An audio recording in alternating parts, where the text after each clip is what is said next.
introduce our guest. We have a very interesting panel for this session, and I would like to ask our speakers to introduce themselves, say briefly who they are and where they are, and then tell us about their relationship with Monsignor. So I would like to start with a very close friend of Monsignor, Mr. Michael Sean Winters. Sean? I'm Michael Sean Winters. I'm a columnist with the National Catholic Reporter, and I also am the U.S. Correspondent for the Tablet in London. I've known Lorenzo. I met Lorenzo in 1992, and we became very fast friends very quickly. Do you want me to go on and do the whole storytelling, or do we just introduce ourselves at this time? Yes, no, please go on. Okay. So I was thinking about which story to relate, and I'm sure, like many of you who knew Lorenzo, we miss him so much. Like, he would be such a wonderful commentator on the papacy of Francis, such a fascinating commentator on the state of American politics at this time. And at the intersection of the two, the estuary where religion and politics meet, was where his brilliance shone, I think, in a really rare and unique way. And so I remember one day talking to him about my on-again, off-again relationship with the Sixth Commandment. And he said, Mike, he was the only person who ever called me Mike. I hate being called Mike. But you couldn't correct Lorenzo. Like, you'd say, I don't like being called that. And he'd still go, oh, okay, Mike, I got it, And he said, when Augustine tells us that the conjugal act between a man and a woman married, open to procreation, even this is stained by the sin of concupiscence, he's really telling us something very liberating. And it took me a while to figure that one out. But one of Lorenzo's great crusades in life, which we need now, and we miss his voice so much on, is to stop reducing religion to moralism. And on the right, it is usually reduced to this, kind of conformity to either a political ethic or and certain sexual codes. On the left, it's reduced to a certain social justice ethic and the politics that go with that.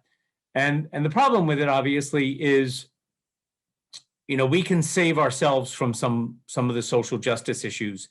There's Sexaholics Anonymous, but at the end of the day, we always need a savior. And I think Lorenzo was so good at introducing people to this savior who was real and large and saved us from the human condition. And no matter how good we are, no matter how well behaved, no matter how attentive, no matter how woke, we still need a savior. And I think Lorenzo captured that savior and related him to people as the person who walked this earth as Jesus of Nazareth and the Son of the Virgin in a way no one else I've ever known could capture. And that was where the sense of mystery came in. I write, every day, and it is a great temptation to try to explain away every mystery. And he balanced that sense of the mystery and a real respect for the mystery with this incredible inquisitiveness. He did want to get to the bottom of things, and how those in combination brought him to be a real evangelist and a real person who could introduce people to Catholicism in ways that they were not repelled. I mean, a lot of people, if you go online and you find some sermons that are being preached in this country of ours, some of them are repellent. And that was not Lorenzo. The other thing that has come up, there are certain people going around doing all these exorcisms. And, in exorcist, the guidelines for a bishop to choose an exorcist say that he must be very holy. And it explains holiness this way. And I always think of Lorenzo with this, that in an exorcism, the devil will hold up a person's sins to them to invite them to despair of God's mercy. So holiness is not being well-behaved little boys and girls. Holiness is never despairing of God's mercy. And Lorenzo had that, and he communicated that. And And I think that's a real rare. I don't think we understand holiness in America. We're so practical. We're so act-centered. We're so code-oriented. And it has nothing to do with that. It has the willingness to cling to the cross of Jesus Christ. And Lorenzo did a better job explaining that to people who had no religion previously, but even especially to Catholics who thought they had it. And they had a kind of, my friend Kathy Caveney always says, anybody today with an internet connection, a copy of the catechism and an attitude thinks they're a theologian. He was especially good at explaining who Jesus Christ was to the people who were a little too self-satisfied for their own good, including myself. So that was, I miss him every day. So with that, I'll pass it on to the next panelist. Thank you, Sean. Now I would like to let you with the Pollacks, Amy and Robert Pollack. I've been waiting for this one the whole weekend because they knew him as a scientist. As we all know, Lorenzo was a scientist, and Robert and Lorenzo had these beautiful conversations about science that I was privileged once to witness. So I am eager to hear what you have to say. Hi, Amy Pollack. I'm an artist, and with my husband, we have a book on evolution, and we're also Jewish. And Lorenzo he continued with us as he knew a lot about our religion, and we knew a lot about his, and we all felt very much related. And what I have to say about Lorenzo is I can't remember anything specifically, but I do remember thinking of him as loving people, and you knew it. And it was very simple. He was very relaxed with us. He smoked. He knew good food. We always went to absolutely fabulous restaurants. And I thought to myself, when I saw how much he cared about his younger brother, and also hearing that when he died, his last word was amen, I thought, well, I've just known a holy man. And that's what I have to say about him. And I loved him very much, and I still do. Thanks, Amy. I'll watch the clock. My background, as I've been introduced, and as some of you may know, is that I'm a molecular biologist. Lorenzo was born 4 months after I was born, and we have very similar starts. He was born thinking himself a scientist, becoming a scientist, and then joining the church. And I was born thinking myself a scientist, becoming a scientist, and then marrying Amy. I remained a scientist as a way to be a professional, but from the beginning of our marriage till now, which is 60 years this year, I have understood through my marriage and through my life, well before I met Lorenzo in 2002, that all the interesting questions I may ask of nature that science may address, none of them are as interesting as the questions that come to mind that I cannot come up with a testable, disprovable hypothesis to do an experiment about. The fact of mortality itself means that we are all obligated to decide what's most important, and there is no science to tell us what is most important. There is, however, sociality, exchange of views, safety, trust, love in a four-letter word. And I would agree with Amy, the thing that came across from Lorenzo from the beginning was love. He was the most affectionate, funny, caring guy I had in my life, including my father and the people who were my mentors. He was the best friend I ever had. So I want to just say the way I came to meet him speaks of America. I had written a book in 2000 called The Faith of Biology and the Biology of Faith, in which I said, as a scientist who had worked with James D. Watson of Watson and Crick, and who was a professor of biology at an Ivy League university, none of the questions that science can answer is as important as any of the questions that science can't answer. that there is knowable but unknown, and knowable and unknowable, that beyond what is unknown yet but knowable is like at the other side of a sea of unknown is what is intrinsically unknowable. And Lorenzo heard that as sufficient of an overlap that his Catholicism and my, at that point, rudimentary but growing Judaism were not a separation. They were rather, as he put it to me, my people are the older brothers of his people, and we were one family. And the way we are one family is not in dogma, and it's not in received truth. It's in the safety of trusting each other and the love of each other that allow us to take the risk of admitting we don't know something important. And we're not going to figure out something important by being smart.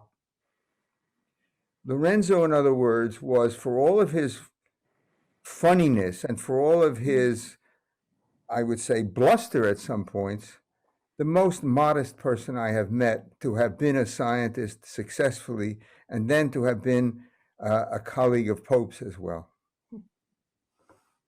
Thank you. Thank you. I think you expressed very well something that I think and that can be misunderstood often.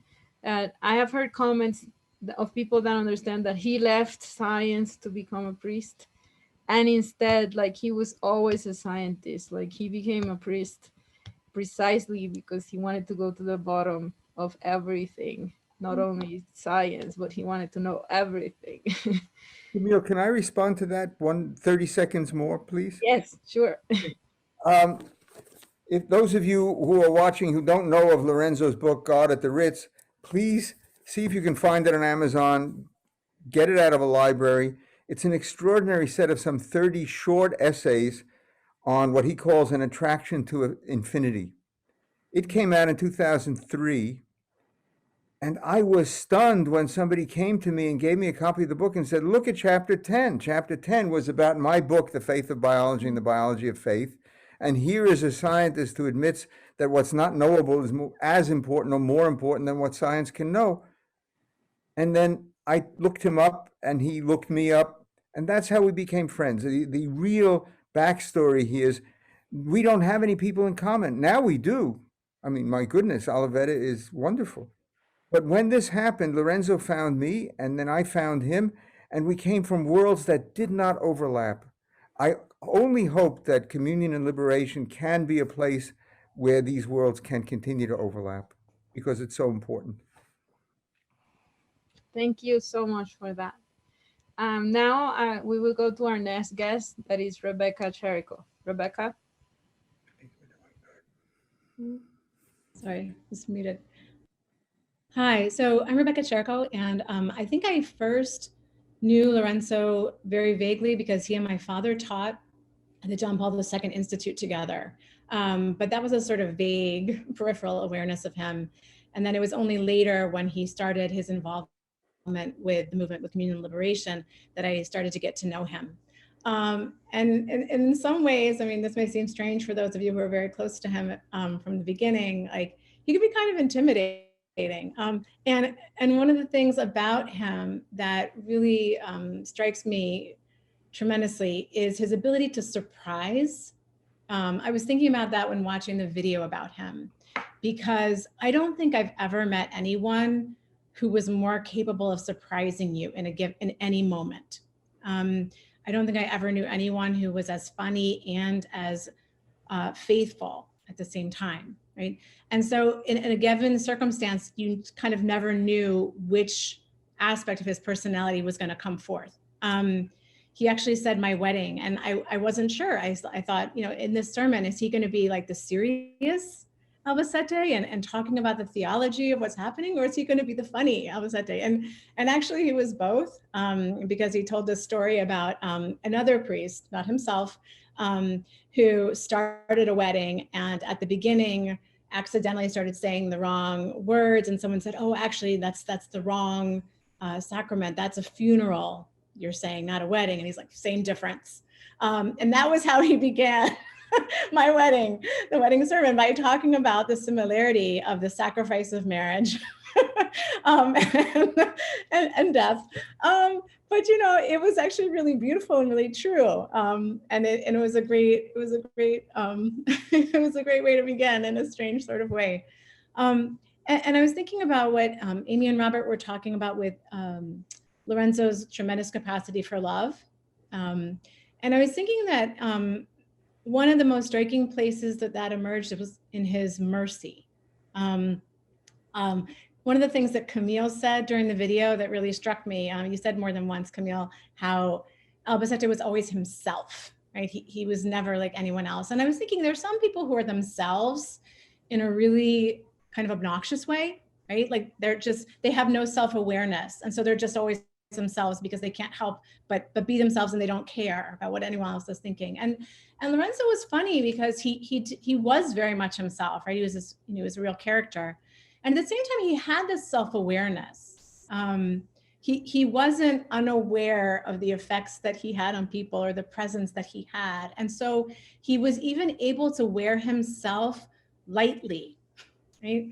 And he had this irony about himself and about circumstances. And this was really dramatic for me once when a very close friend of mine from a very faithful Catholic family got pregnant before she was married. And it was a sort of dramatic situation.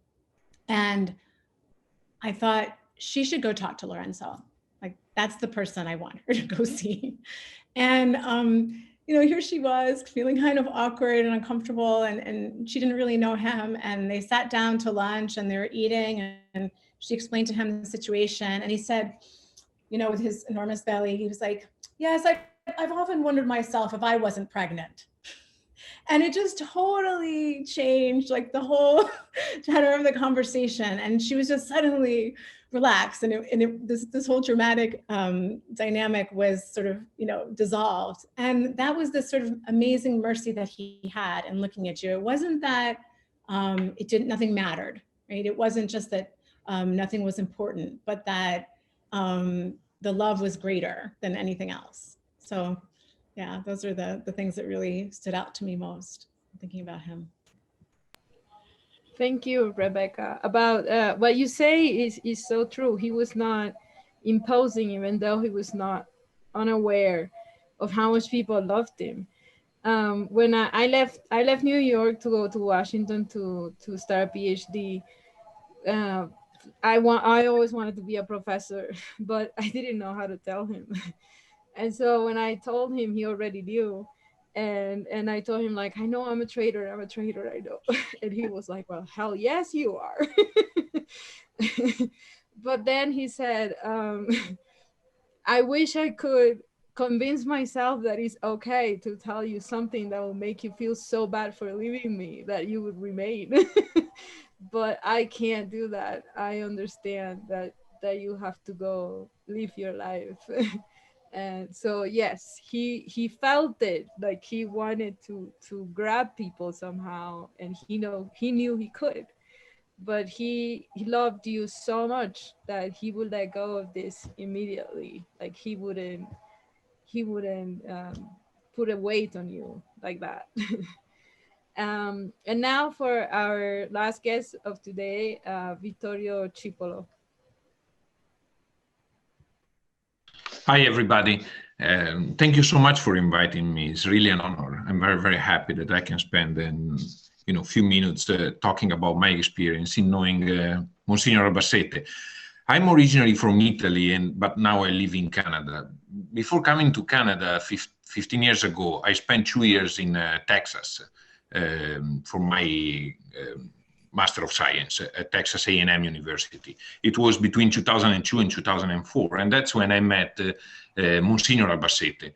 It was, let me say, the beginning of the experience of the CLU in the United States. We were having vacations and meetings all around the States, and he was always there with us. So that's where I met this man, larger than life, incredibly funny, with a tremendous sense of humor, but especially with a huge joy, a joy that did not stop in front of anything, not even the scandal that sometimes he would create, but an incredibly huge joy. That's how I met him, incredibly simple at the vacation. We decided, it was only two of us at Texas A&M University, me and my friend Luca, and we decided to invite him down to have a talk, to talk to us and to the people that by that time we met at the university, so that they could meet him and they could meet the movement. And so he decided to come down, and that was already amazing. And he spent 2 days with us. So what I would like to tell you is just a few points that I remember very vividly from those 2 days together. First of all, the fact that he decided to come was already amazing to us. But then we discovered, with great amazement, that he came to stay with us. We tried our best to make him, come and meet other people before the actual meeting, before the actual encounter. But he repeatedly said very explicitly, guys, I came to stay with you. You are the only two people I want to see beside the one that we will meet at the meeting. I really want to stay with you. And so he was so explicit in telling us that he cared about staying with us. But then he was absolutely clear in his gestures, in everything that we were doing. We ended up spending 2 days roaming around the university, going to the stadium, to the cafeteria, to the library, to the store where he bought a pen. And so everything he did testified that he really cared about spending the time with us. He was really there. He was really there for us. I mean, everybody. The other thing that surprised me very much during those 2 days was his honesty in front of everything. Never in those 2 days he gave the impression that he came down to teach anything or to instruct us of anything, even if we were actually waiting for him to tell us something that would shed a light on everything that we were doing there. He really came out of a desire to discover what those 2 days could have meant for his life. Everything that he was doing with us became a point of a discussion, a point of a discovery. He was searching for that mystery that he was always searching for in everything that was happening. Again, in the library, in the cafeteria, in the stories he was telling us. If you haven't looked at the video, the show, I strongly suggest you go there. There are 2 points that are incredibly beautiful. One is on mystery, is desire of finding what's beyond everything, that thing that keeps calling you, and that you keep finding in what doesn't satisfy you fully, and that you keep searching for. And the other one is on humanity. He loved humanity in the sense that he was interested in us because he wanted to see how through us he could meet this mystery. This is what conquered me the most. I heard a lot of testimonies on him, especially in these 2 days, and everybody said how incredible he was with people. He had a way to enter in a relationship with people, and he could communicate incredibly well. He had a tremendous knowledge. He could talk about science and art and beauty like nobody else. But what conquered me the most was that he was himself so much that in every moment he was looking, searching. He knew his condition and he was searching for that mystery. So in a sense, he conquered me because I find him being a friend, like somebody walking like me. I mean, I was 23 at the time, and he was in a different state of his life, but he was searching. We went to Mass. We came out of Mass just before the meeting, and I rushed to prepare the room. My friend Luca stayed with him, and he told me later on that Albacete was asking him, smoking out behind a tree. He was asking him, but what we said at Mass, is it true? Is it really true? Is this mystery really incarnated? Is it true? And it was a question, a very honest question, no doubts in his mind, but really, the exemplification of everything that he was, this continuous search, this amazing search for which everything in front of him was interesting. So even my humanity, my broken humanity, his broken humanity, he conquered me because he had this sense of brokenness that never stopped him. Like Michael Sean said, he never despaired in front of that was his holiness, in front of his brokenness. We entered the meeting room for the meeting at night with everybody, and there was a room with probably 35 students that we met along the way and that decided to participate. And Lorenzo started this show like he always does. He usually started every meeting by thanking the sponsor. In that case, I think it was a Dr. Pepper on the table, so he thanked the sponsor. Everybody was laughing, and swear to God, we prepared the meeting, and I was asking him, please stay in the 30 minutes so that the priest, Father Mike, which was the priest of the parish of the university, can also talk and give his testimony. Sure enough, he didn't care about that. He went for 55 minutes, 30 of which were absolutely outrageous jokes. I mean, I swear to God, down in Texas, it was, incredibly funny. One of the jokes, just to make you understand the shock that he provoked to people, it was a period in which, I think at Columbia University, I don't remember, but people committed suicide, few students committed suicide by jumping down the roof of the library.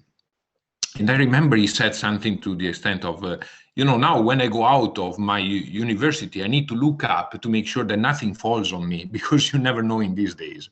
And so, oh my God, I was there listening to it. The room was silent. He was the only one laughing. And so he created that shock. But like Lisa Licona, the editor of the new book, The Relevance of the Stars, which I just bought because I can't wait to read his essays in that book, she said it very well. She was shocked, but shocked immediately gave space to attraction. Immediately after this outrageous joke, the seriousness with which he was talking and he was expressing his, the way he was living, immediately attracted everybody. So he spoke for an extensive amount of time. I remember being worried at a certain point that the meeting was about to be over and there would be no chance for the other priest to talk. Eventually, Albacete stops. I turned to the other priest, to Father Mike, a little bit guilty because I was the moderator and, I'm sorry, I brought this stranger and he took the stage. I turned to Father Mike, and I say, Father Mike, can you please give us your testimony? And Father Mike, I remember incredibly well, and I think exemplifies really the impact that Albacete had on people, was looking at Albacete and say, Vittorio, I'd rather listen to him. Can you please, Monsignor, can you please continue? This was incredible. It was exactly my position in front of him and the position of all the other students eventually later on. We would have rather listened to him continuously because of what was happening in front of our own eyes. A humanity in place that, notwithstanding the brokenness, was looking and searching for that amazing mystery. That's it for now. I have many more, but. Thank you, Vittorio. That was great. Our chat coordinator is telling me that we have some questions. So first we have Garrett. Please, Garrett, go ahead.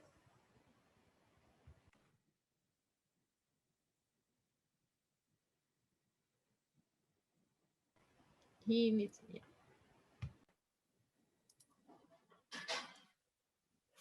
Yes, thank you. I was struck the other night by the panel when Monsignor Lorenzo was described as a man fully free, a man who had found an unusual level of integration of faith and life, especially through his encounter with Father Giussani. This was a search for him. There was a development in him. I wonder if the panelists could comment on this journey of his to integration and wholeness, especially through his encounter with Father Giussani.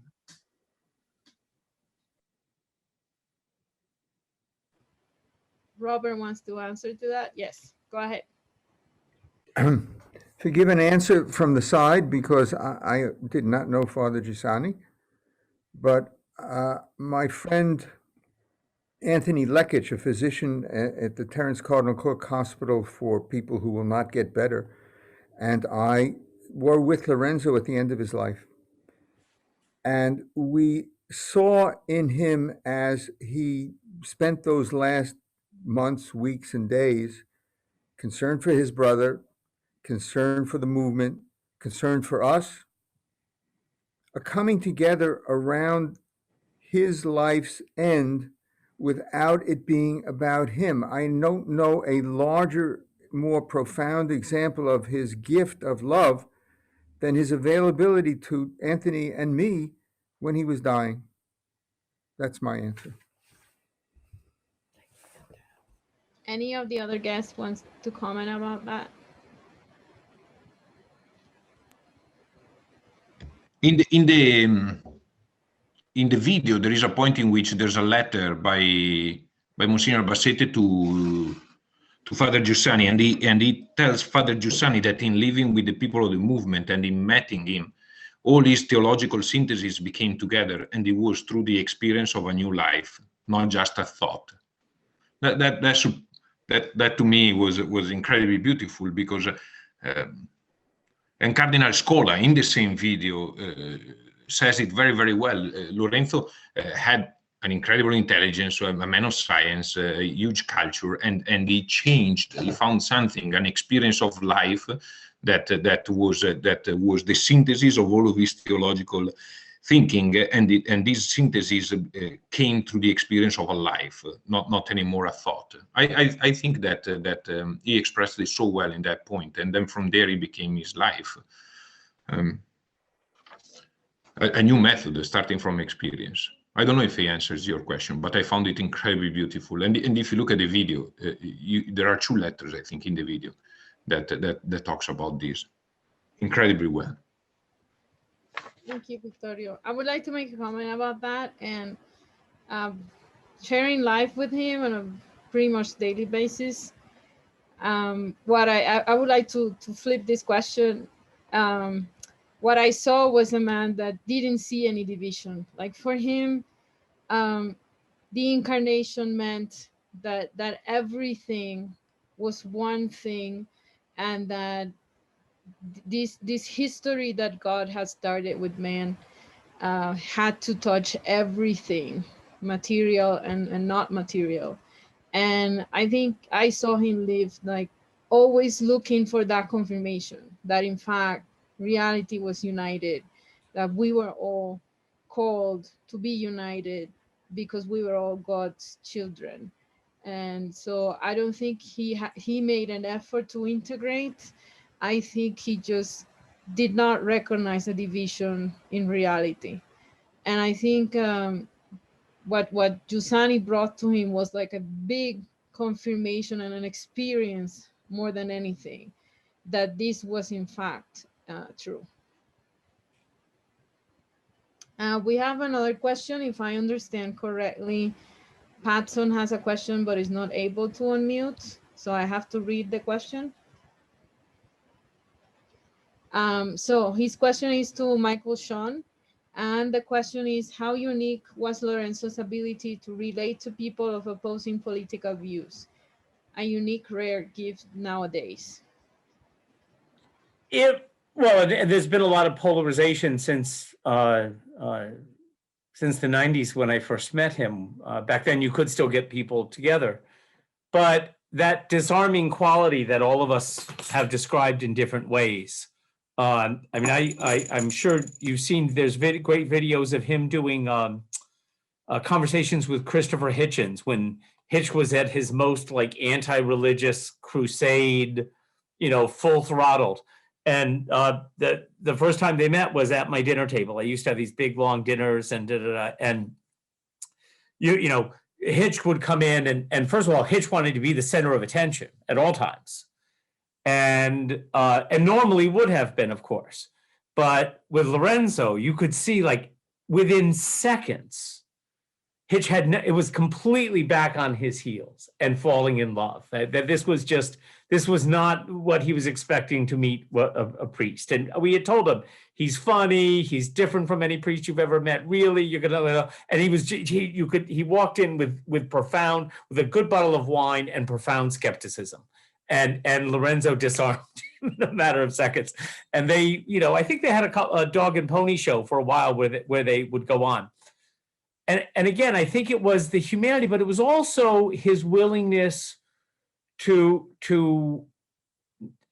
cut through the nonsense, to cut through, you know, he did an interview with Robert Wright once, and he was and Robert was trying to, I wouldn't say trap him, but it was one of those questions. But St. Paul said, you know, unless you do this, and Lorenzo says, well, hey, I sign on to everything, but I would want to ask Paul, what do you mean by, you know, I mean, it was so classic Lorenzo that, hey, I sign on to everything, you know, that he would just change the point of reference in such a way that, you know,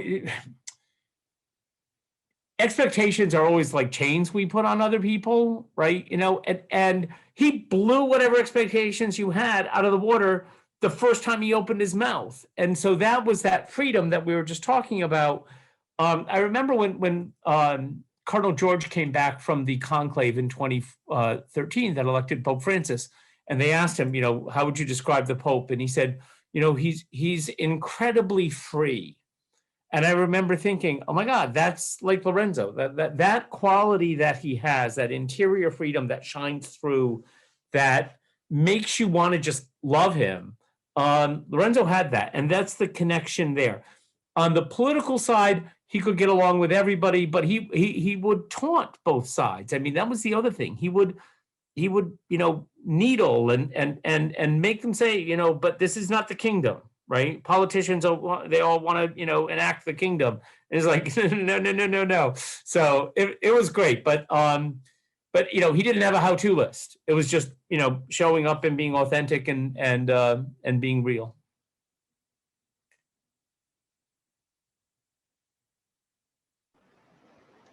Thank you, Sean, for that answer.